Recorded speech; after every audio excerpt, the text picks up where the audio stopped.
Friends ನೋಡಿ, ಈಗ ನವರಾತ್ರಿಯ ದಿವಸದಂದು ಈ ಕಟೀಲಿಗೆ ಬರದೇ ಇದ್ರೆ ಉಂಟಲ್ಲ, ಆ ನವರಾತ್ರಿ ಪರಿಪೂರ್ಣ ಅಂತೇಳಿ ಅನಿಸೋದೇ ಇಲ್ಲ.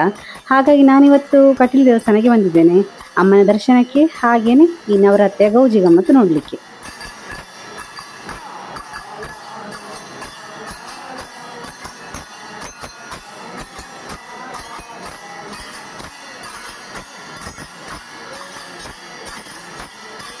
ನೋಡಿ, ನಾನು ಬರ್ತಾ ಇರಬೇಕಾದ್ರೇ ಇಲ್ಲಿ ಫುಲ್ಲು ಲೈಟಿಂಗ್ಸ್ ಹೇಗೆ ಕಾಣ್ತಾ ಉಂಟು ನೋಡಿ.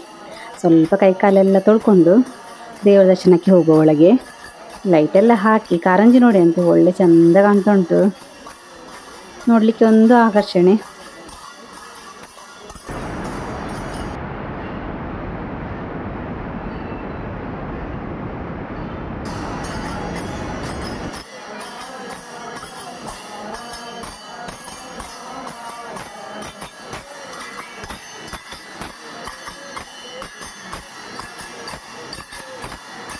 ನೋಡಿ, ದೇವಸ್ಥಾನದ ಒಳಗೆ ಬರಬೇಕಾದ್ರೇ ಸಂಕೀರ್ತನೆ ಎಲ್ಲ ಆಗ್ತಾ ಇದೆ, ಹಾಗೆಯೇ ಭಕ್ತಾದಿಗಳೆಲ್ಲ ಸೇರಿದ್ದಾರೆ.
ನೋಡಿ, ಇವತ್ತು ಸರಿಯಾಗಿ ಮಳೆ ಬಂದಿದೆ, ಆದರೆ ಕೂಡ ಈ ಮೆರವಣಿಗೆ ನೋಡಲಿಕ್ಕೆ ಎಷ್ಟು ಜನ ಸೇರಿದ್ದಾರೆ ನೋಡಿ. ಆ ಕಡೆ ಈ ಕಡೆ ಹೋಗ್ತಾ ಇಲ್ಲ, ಅಷ್ಟು ಜನ ಉಂಟಲ್ಲ, ಉತ್ಸಾಹದಿಂದ ಮೆರವಣಿಗೆ ನೋಡಲಿಕ್ಕೆ ಅಂತ ಹೇಳಿ ನಿಂತಿದ್ದಾರೆ.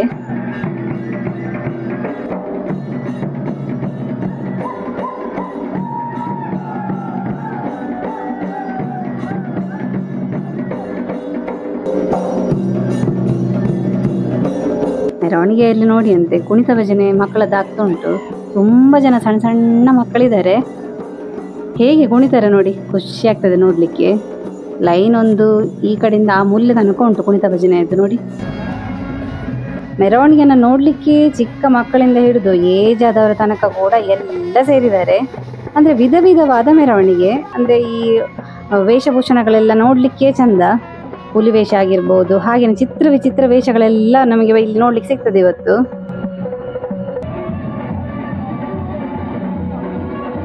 ಆನೆ ನೋಡಿ ಅಂತೆ, ನಮ್ಮ ಕಟೀಲ್ನ ಆನೆ ಅಂತ ಹೇಳಿ ನಾನು ಅನ್ಕೊಂಡಿದ್ದು, ಹತ್ರ ಬಂದಾಗಲೇ ಗೊತ್ತಾಗಿದ್ದು ಇದು ರೋಬೋಟಿಕ್ ಆನೆ ಅಂತ ಹೇಳಿ.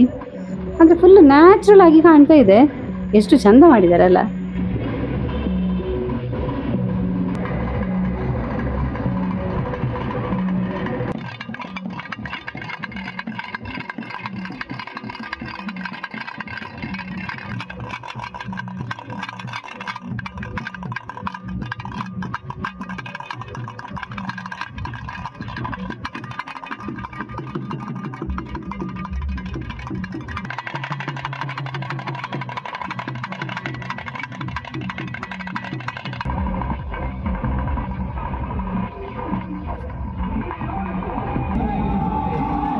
ನೋಡಿ, ಕಟೀಲಿನ ಅಮ್ಮನ ದರ್ಶನ ಕೂಡ ಆಯಿತು, ಹಾಗೆಯೇ ಇವತ್ತು ಬಂದಿದ್ದಕ್ಕೂ ಸಾರ್ಥಕ ಆಯಿತು.